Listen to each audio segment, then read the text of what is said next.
সালমান শাহ তো আমাদের মনে হয় সবারই একজন মনের মানুষ, প্রাণের মানুষ, সবাই আমরা ভালোবাসি নিঃসন্দেহে। ইভেন উনি আমাদের ইন্ডাস্ট্রি থেকে মানে উনি যখন চলে গেছে আমাদের ইন্ডাস্ট্রি অনেক বড় কিন্তু আমরা অনেক বড় একটা ক্ষতি হয়ে গেছে। ইভেন আমরা একটা ভালো মানুষ, একজন ভালো শিল্পী হারিয়েছি। সো উনি আমাদের আরও অনেক কিছু দিতে পারতো, আমরা হয়তো অনেক কিছু নিতে পারতাম, আমরা আসলে পাইনি। সেই জায়গা থেকে একটা অ্যাকচুয়ালি খারাপ লাগার ব্যাপারটা আছে। উনি আমাদের মাঝখানে নেই, অবশ্য সারা জীবন থাকবে আমাদের মাঝখানে, কিন্তু যেহেতু লাইভ নেই। সো আমার কথা হলো আসলে তো আমরা যখন উনি 96-এ আমরা একদম ছোট, আমি তখন স্কুলে পড়ি, তখনই তার গান শুনতাম, মুভি দেখতাম, ভালোবাসতাম। কিন্তু ওই সময় তো ওইভাবে প্রতিলব্ধ করতে পারিনি।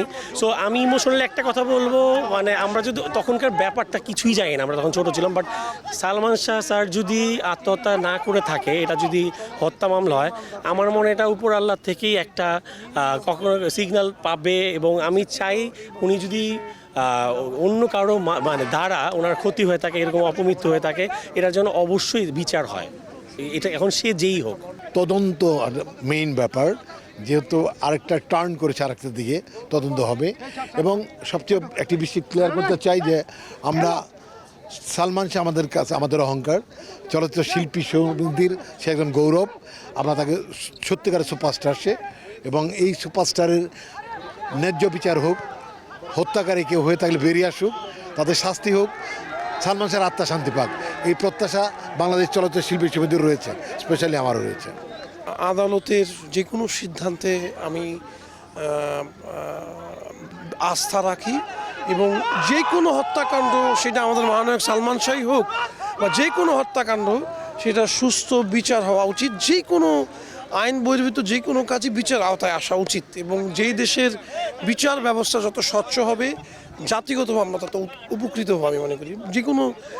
যে কটা উন্নত বিশ্বের আমার যাওয়ার সুযোগ হয়েছে, আইনের প্রতি মানুষ শ্রদ্ধাশীল, আইন খুবই ঠিকঠাকভাবে আইনের প্রয়োগ হয়, অ্যাজ এ রেজাল্ট জাতি খুব তারা ঠিকঠাক আর কি।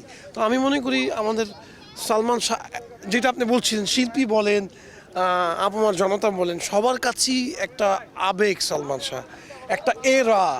অ্যান্ড এটা আমি মনে করি একটা স্বপ্নের মতো, কিভাবে এলো, আকাশ থেকে এলো এবং এলাম, জয় করলাম।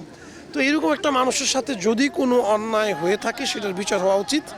আবার এখানেও এটাও যেহেতু যাদেরকে অনেকের বিচার বহির্ভূতভাবে আমরা যেই কাজটা করছি অনেকেই, যে আমরা মিডিয়া ট্রায়াল করছি বা যে যার মতো করে গল্পগুচ্ছ করছি, সেখানেও শিল্পীরাও জড়িত। এবং যদি কোনো লোক জড়িত না থাকে, শুধু তাকে আনলেস এন্ড আনটিল হয়রানি না করা, যতক্ষণ না একটা বিচারিক আদালত থেকে কোনো রায় না আসে, আমরা কারো ব্যক্তিগত জীবনে বা কাউকে স্পেসিফিকলি ভিডিওগ্রাফি করে বা বিভিন্নভাবে তাকে মিডিয়া ট্রায়ালের আওতায় না এনে অপেক্ষা করি, এবং আমরা আশা রাখি যে জাস্টিস শুড প্রিভেল।